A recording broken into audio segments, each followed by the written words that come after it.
Damodara devotional ఛానల్కు స్వాగతం. కార్తీక పురాణం 21వ రోజు పారాయణం. నిన్నటి పారాయణానికి కంటిన్యూషన్ అండి.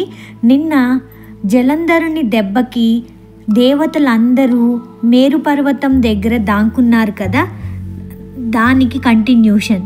మారు మూలల్లో తలలు దాచుకున్నా కూడా వదలకుండా ముట్టడింప వస్తున్న జయేంద్రునికి భయపడిన వారే దేవతలంతా విష్ణు స్తోత్రం చేశారు. మత్య కూర్మాది అవతారాలు ధరించిన వాడవు, సదా భక్తుల కార్యములు చేయుటయందు సంసిద్ధుడైన వాడువును, దుఃఖములను నశింపచేయు వాడువును, బ్రహ్మాదులను సృష్టించి పెంచి లయింపచేయువాడును, గద, శంఖం, పద్మం, కత్తి ఆదిగా గల ఆయుధములను ధరించిన వాడవును అగు నీకు నమస్కారములుగాక. లక్ష్మీపతి, రాక్షసారాతి, గరుడ వాహనుడు, పట్టుబట్టలు ధరించిన వాడవు, యజ్ఞయాగాదుల కర్త, క్రియారహితుడవు, సర్వరక్షకుడవు నగు నీకు నమస్కారమగుగాక. రాక్షసులచే పీడింపబడిన దేవతల దుఃఖమనే కొండను నశింపజేయుటలో వజ్రాయుధం వంటి వాడవును, శేషసైనుడవును, సూర్యచంద్రులన్నే నేత్రములుగా కలవాడును అగు విష్ణు నీకు నమస్కారములు, పునః నమస్కారములు. ఇంకా పొగుడుతూనే ఉన్నారు. ఇప్పటికే ఎంత బాగా పొగిడారు ఆయన అవతారాల గురించి, లక్ష్మీదేవి గురించి. ఇంకా ఏమని పొగుడుతున్నారంటే, ఇలా దేవతల చేత రక్షింపబడినది, సమస్త కష్టాలను సమయింపచేసేది. ఈ స్తోత్రాలన్నీ ఏ మానవుడైతే పఠిస్తుంటారో వారి ఆపదలన్నీ ఆ శ్రీహరి దయవలన తొలగిపోతాయి అని పృథువుకు చెప్పి నారదుడు మరలా పురాణ ప్రవచనానికి ఉపక్రమించాడు. దేవతలు ఏ విధంగా స్తోత్రం చేశారు అన్న విషయాన్ని నారదుడు పృథువుకి చెప్పారనమాట. ఇది యాక్చువల్గా ఇదంతా శ్లోక రూపంలో ఉండి దాని మీనింగ్ అండి. ఆ స్తోత్రాన్ని పఠిస్తే ఎంతో మంచిది అని చెప్తున్నారు. ఈ దేవతల స్తోత్ర పాఠాలు ఆ చక్రపాణి చెవిన పడ్డాయి. దేవతల కష్టానికి చింతిస్తూనే దానవులపై కోపం గలవాడై చెయ్యను తన శయ్య వీడి గరుడ వాహనముపై కదులుతూ, లక్ష్మీ, నీ తమ్ముడైన జలంధరునికి దేవగణానికి యుద్ధం జరుగుతున్నది, దేవతలు నన్ను ఆశ్రయించారు, నేను వెడుతున్నాను అని చెప్పారు. లక్ష్మి, నీ తమ్ముడైనా అని ఎందుకు అన్నారు అంటే, లక్ష్మీదేవి ఎక్కడి నుంచి ఉద్భవించింది? క్షీరసాగర మదనంలో ఉద్భవించింది. అలాగే జలంధ్రుడు ఎలా ఉద్భవించాడు?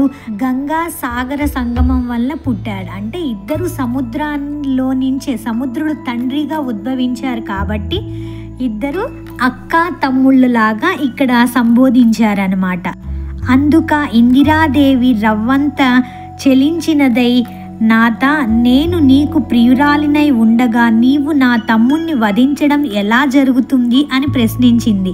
ఆ మాటకు మాధవుడు నవ్వి, నిజమే దేవి, నాకు నీ మీదున్న ప్రేమ చేత, బ్రహ్మ నుండి అతను పొందిన వరాల చేత, శివాంశ సంజాతుడు కావడం చేత కూడా జలంధరుడు నేను చెంపదగిన వాడు కాడు అని మాత్రం చెప్పి సర్వాయుధ సమీకృతుడై గరుడ వాహనారూఢుడై అతి త్వరితంగా యుద్ధభూమిని చేరాడు.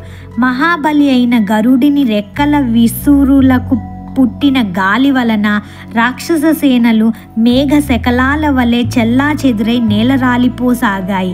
అది గుర్తించిన జలంధరుడు ఆగ్రహంతో ఆకాశానికి బాణాలతో జలంధరుని యొక్క జెండాని, రథచక్రాన్ని, ధనుస్సుని చూర్ణం చేసేశాడు. అనంతరం అతని గుండెలపై ఒక గొప్ప బాణాన్ని గాడనేశాడు. ఆ బాధామై క్రోధంతో జలంధరుడు గదాధరుడై ముందుగా గరుడుని తలపై మోదడంతో గరుత్మంతుడు భూమికి వాలాడు. చూడండి యుద్ధం ఎంత భీకరంగా జరుగుతుంది అని చెప్పడానికి. గరుడుడి రెక్కల విసురుకు పుట్టిన గాలి వలన రాక్షసులు చెల్లా చెదురైపోయారు. మళ్ళీ జలంధరునికి జెండాని, రథచక్రాన్ని కూడా చూర్ణం చేసేసాడు. అదన్నీ చూసి ఇంకా జలంధరుడి పైకి బాణాల్ని కూడా విసిరేశాడు.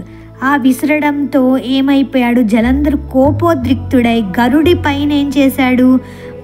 తలపై మోదటంతో గరుత్మంతుడు భూమికి పడిపోయాడు. తక్షణమే విష్ణువు అతని గదను తన ఖడ్గంతో రెండుగా నరికి వేశాడు.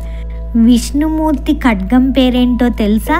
నందకము అన్నమయ్య సినిమాలో కూడా స్టార్టింగ్లో వస్తుంది, అది షడ్వర్గము తెగ నరికే నందకము అని వస్తుంది కదా. అదే అలిగిన అసురేంద్రుడు ఉపేంద్రుడి ఉదకాన్ని పిడికిట పొడిచాడు. అక్కడితో జలధిసాయికి జలంధరునికి బహుయుద్ధం ఆరంభమైంది. ఇంకా డైరెక్ట్గా విష్ణువుతో యుద్ధం చేస్తున్నాడు.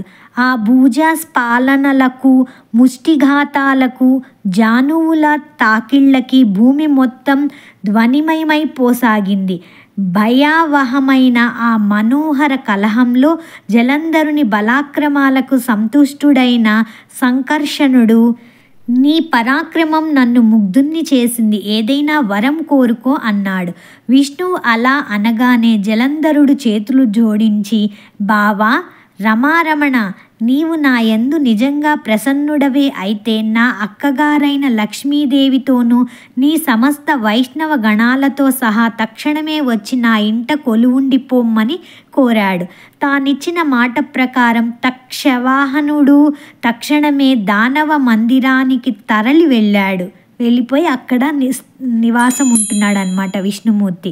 సమస్త దైవస్థానాలలోనూ రాక్షసులను ప్రతిష్ఠించాడు జలంధరుడు. దేవ సిద్ధ గంధర్వాదులందరి వద్ద ఉన్న రత్న సముదాయాలన్నింటినీ స్వాధీనపరుచుకున్నాడు. ఇంకా చూడండి, ఒక్కొక్కటిగా హింస ప్రారంభిస్తూ అందరిని ఆక్రమించుకొని దేవుడి స్థానంలో రాక్షసుల్ని ప్రతిష్ఠించేశాడట. వాళ్ళందరినీ తన పట్టణంలో పడి ఉండేటట్లుగా చేసుకొని తాను త్రిలోక ప్రభుత్వాన్ని నెరపసాగాడు. ఓ పృథు చక్రవర్తి, ఆ విధంగా జలంధరుడు లక్ష్మీనారాయణులను తన ఇంట కొలువుంచుకొని భూలోకమంతటిని ఏకఛత్రాధిపత్యంగా ఏలుతుండగా విష్ణు సేవ నిమిత్తంగానే నారదుడు ఒకసారి ఆ జలంధరుని ఇంటికి వెళ్ళాడు. నారదుడు చెబుతున్నాడు, పృథురాజా, అలా తన గృహానికి వచ్చిన నన్ను జలంధరుడు ఎంతో చక్కటి భక్తి ప్రపత్తులతో శాస్త్రవిధిని సత్కరించి, అనంతరం మునిరాజా, ఎక్కడ నుంచి ఇలా వచ్చేశావు, ఏ ఏ లోకాలు సందర్శించావు, నువ్వు వచ్చిన పనేమిటో చెబితే దానిని తప్పక నెరవేర్చుతానన్నాడు. అప్పుడు నేనిలా అన్నాను, జలంధర, యోజన పరిణామము పొడవు కలది, అనేక కల్పవృక్షములు కామధేనువులు కలది, చింతామణులచే ప్రకాశవంతమైనది అయిన కైలాస శిఖరంపై పార్వతీ సమేతుడైన పశుపతిని సందర్శించాను.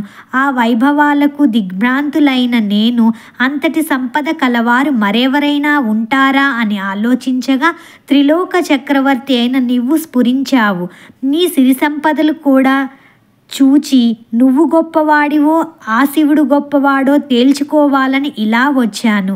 అన్ని విషయాల్లోనూ వీరిద్దరూ దీటుగానే ఉన్నారు, కానీ ఒక్క శ్రీరత్న పుటాధిక్యత వల్ల నీకన్నా ఆ శివుడే ఉత్కృష్ట వైభవోపేతుడుగా కనిపిస్తున్నాడు. నీ ఇంట్లో అప్సరసలు, నాగకన్యలు మొదలైన దేవతా కాంతలెందరైనా ఉందురుగాక, వాళ్ళంతా ఏకమైనా సరే ఆ ఏణాంకధారికి ప్రాణాంక స్థితి అయిన పార్వతీదేవి ముందు ఎందుకు కొరగారు. ఇక్కడ చూడండి నారదుడు జలంధరుణ్ణి రెచ్చగొడుతున్నాడనమాట. ఎవరి వల్ల తనకి నాశనం ఉంది, ఎవరి చేతిలో మరణిస్తాడంటే ఓన్లీ శివుడి చేతిలోనే మరణించే అవకాశం ఉంది కాబట్టి రెచ్చగొడుతున్నాడు. అందుకని ఇంకా ఏమని రెచ్చగొడుతున్నాడో చూద్దాం. కళ్యాణాతూర్వపర్యం వీతరాగుడైన విషమాంబకుడు సైతం ఏ విద్యుల్లత సౌందర్యమనే అరణ్యంలో భ్రామితుడై చేపవలే కొట్టుమిట్టాడో అటువంటి ఆ అద్రినందనకు ఇకయే చానా ఈడు కాలేదు. నిత్యము ఏ పార్వతీదేవినే పరిశీలిస్తూ ఆమె అందానికి సాటి తేవాలనే నిశ్చయంతో బ్రహ్మదేవుడు అప్సర గణాన్ని సృష్టించాడో ఆ అప్సరసలు అందరూ ఏకమైనా సరే అమ్మవారి అందం ముందు దిగలుడుపేనని తెలుసుకో. అంటే అమ్మవారి అందం ముందు మిగిలిన అప్సరసలు అందరూ అసలు పనికిరారని చెప్తున్నారనమాట. నీకెన్ని సంపదలు ఉన్నప్పటికీ కూడా అటువంటి సాధ్వీమణి లేకపోవడం వల్ల ఐశ్వర్యవంతులలో నువ్వు శివునికి తర్వాత వానివే గాని ప్రథముడివి మాత్రం కావు. ఉపరియుక్త విధంగా జలంధరునితో ఊరడించి నా దారిని నేను వచ్చేశాను అని నారదుడు చెప్తున్నాడు. అనంతరం పార్వతీ సౌందర్య ప్రలోభుడై జలంధరుడు మన్మథ జ్వరగ్రస్తుడయ్యాడు. కాముకుడికి యుక్తాయుక్త విచక్షణలుండవు కదా. అందువల్ల విష్ణుమాయ మోహితుడైన ఆ జలంధరుడు సింహికానందనుడైన రాహువనే వాణ్ణి చంద్రశేఖరుని దగ్గరగా దూతగా పంపించాడు. శుక్లపక్షపు చంద్రునిలా తెల్లగా మెరిసిపోతుండే కైలాస పర్వతాన్ని తన యొక్క కారు నలుపు దేహకాంతులు సోకి నల్లబడుతుండగా రాహువు కైలాసాన్ని చేరి తన రాకను నందీశ్వరుని ద్వారా నటరాజుకు కబురు పెట్టాడు. ఏం పని మీద వచ్చావు అన్నట్లు కనుబొమ్మల కదలికతోనే ప్రశ్నించాడు శివుడు. అంటే మాట్లాడకుండా సైగ చేశాడు శివుడు కనుబొమ్మలతో. రాహువు చెప్పసాగాడు, ఓ కైలాసవాస, ఆకాశంలోని దేవతల చేత పాతాళంలోని పణుల చేత కూడా సేవింపబడుతున్నవాడు ముల్లోకాలకు ఏకైక నాయకుడు అయిన మా రాజు జలంధరుడిలా ఆజ్ఞాపించాడు. హే వృషధ్వజ, వల్లకాటిలో నివసించేవాడివి, ఎముకల పోగులను ధరించేవాడివి, దిగంబరివి అయిన నీకు హిమవంతుని కూతురు అతిలోక సౌందర్యవతి అయిన పార్వతి భార్యగా పనికిరాదు. ప్రపంచంలోని అన్ని రకాల రత్నాలకు నేను రాజునై ఉన్నాను కాబట్టి స్త్రీరత్నమైన ఆ పార్వతిని కూడా నాకు సమర్పించు. ఆమెకు భర్తనయ్యేందుకు నేనే అర్హుడిని, కానీ నువ్వే మాత్రం తగవు. రాహు అలా చెబుతుండగానే ఈశ్వరుడి కనుబొమ్మల వలన రౌద్రాకారుడైన పురుషుడు వేగవంతమైన పిడుగుతో సమానమైన ధ్వని కలవాడు ఆవిర్భవించాడు. చూడండి, జలంధరుడు దిగజారి పార్వతీదేవిని కోరుకొని సమాచారాన్ని కూడా రాహువు చేత పంపించాడు. ఆ రాహువు మాటలకి కోపంతో ఇట్లా కనుబొమ్మలు ఇట్లా రౌద్రంగా ఉన్న కనుబొమ్మల్లో నుంచి ఇంకొక పురుషుడు ఉద్భవించాడనమాట. పుడుతూనే ఆ పౌరుషమూర్తి రాహువు మీదకు లంఘించబోగా రాహువు భయపడి పారిపోబోయాడు. కానీ ఆ రౌద్రమూర్తి అనతి దూరంలోనే రాహువును పట్టుకొని మృంగివేయబోయాడు. అయినప్పటికీ రాహువు దూత అయిన కారణంగా వధించడం తగదని రుద్రుడు వారించడంతో ఆ పౌరుషమూర్తి తన ప్రయత్నాన్ని విరమించుకున్న వాడై శివాభిముఖుడై, హే జగన్నాథ, నాకసలే ఆకలి దప్పికలెక్కువ, వీనిని తినవద్దంటున్నావు కనుక నాకు తగిన ఆహార పానీయాలేమిటో ఆనతీయమని కోరాడు. హరుడతనిని చూచి, నీ మాంసాన్నే నువ్వు ఆరగింపు అన్నాడు. శివాజ్ఞబద్ధుడైన ఆ పురుషుడు తన శరీరంలోని శిరస్సును తప్ప తక్కిన అన్ని భాగాల మాంసాన్ని తినివేశాడు. శిరస్సొక్కటే మిగిలిన ఆ మహాపురుషుని పట్ల కృపాలుడైన ఖంటేకాలుడు, నీ ఈ భయంకర కృతికి సంతుష్టుడైనాను.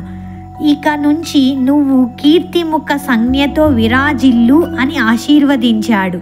ఓ పృథుమహారాజా, తదాదిగా ఆ శిరోవశేషుడు శివద్వారాన కీర్తిముఖుడై ప్రకాశిస్తున్నాడు.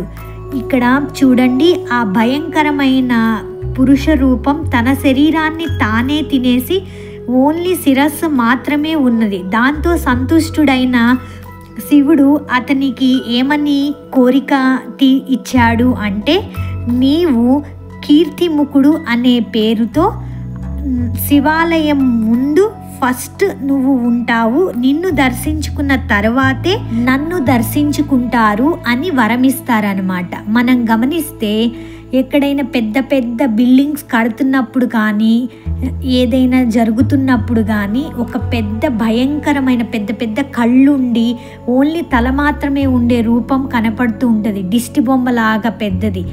అదే ఈ కీర్తిముఖుడు అన్నమాట. ఇకపై ముందు నిన్ను పూజించకుండా నన్ను అర్చించిన వారి పూజలన్నీ వృధా అవుతాయి కనుక నన్ను అర్చించదలిచిన వారు ముందుగా కీర్తిముఖుణ్ణి పూజించి తీరాలి అని ఈశ్వరుడు శాసించాడు కూడా. అలా కీర్తిముఖగ్రస్తుడు కాబోయిన రాహువును శివుడు బర్బర స్థలమందు విముక్తిని చేయడం వలన తదాదిగా రాహువు బర్బర నామధేయంతో ప్రసిద్ధి చెందాడు. ఆ మీదట రాహువు తనకది పునర్జన్మగా భావించి భయవిముక్తుడై జలంధరుని దగ్గరకు వెళ్ళి జరిగిందంతా పొల్లుపోకుండా చెప్పాడు. కీర్తిముఖుడికి శివుడిచ్చిన వరం గమనించారు కదండి. ఇప్పుడు గుళ్ళల్లో చిన్న చిన్న గుళ్ళల్లో కాకపోయినా పెద్ద పెద్ద గుళ్ళల్లో ఫస్ట్ ఆ భయంకరమైన రౌద్ర రూపంతో ఉండే తల ఉండే రూపం ఉంటుంది. దాన్నే దర్శించుకున్న తర్వాతే మనం శివుణ్ణి దర్శించుకోవాలని చెప్తున్నారనమాట. రాహువు పారిపోవడం వల్ల ఆయనకి బర్బరా అనే నామధేయం కూడా వచ్చింది అని చెప్తున్నారు. 11, 12 అధ్యాయాలు సంపూర్ణం. 21వ అంటే బహుళ షష్ఠి నాటి పారాయణం సమాప్తం. ఈ స్టోరీ అంతా కూడా పృథు చక్రవర్తి తులసిని హరిప్రియ, విష్ణువల్లభ వంటి నామాలతో పూజిస్తారు కదా. అసలు ఆ తులసి మహత్యాన్ని వివరించు అన్నప్పుడు నారదుడు ఈ స్టోరీ అంతా చెప్తూ ఉన్నారు. ఈ జలంధరుని స్టోరీనే ఇంకా 2 రోజులు కంటిన్యూ అవుతుంది. సర్వం శ్రీకృష్ణార్పణమస్తు.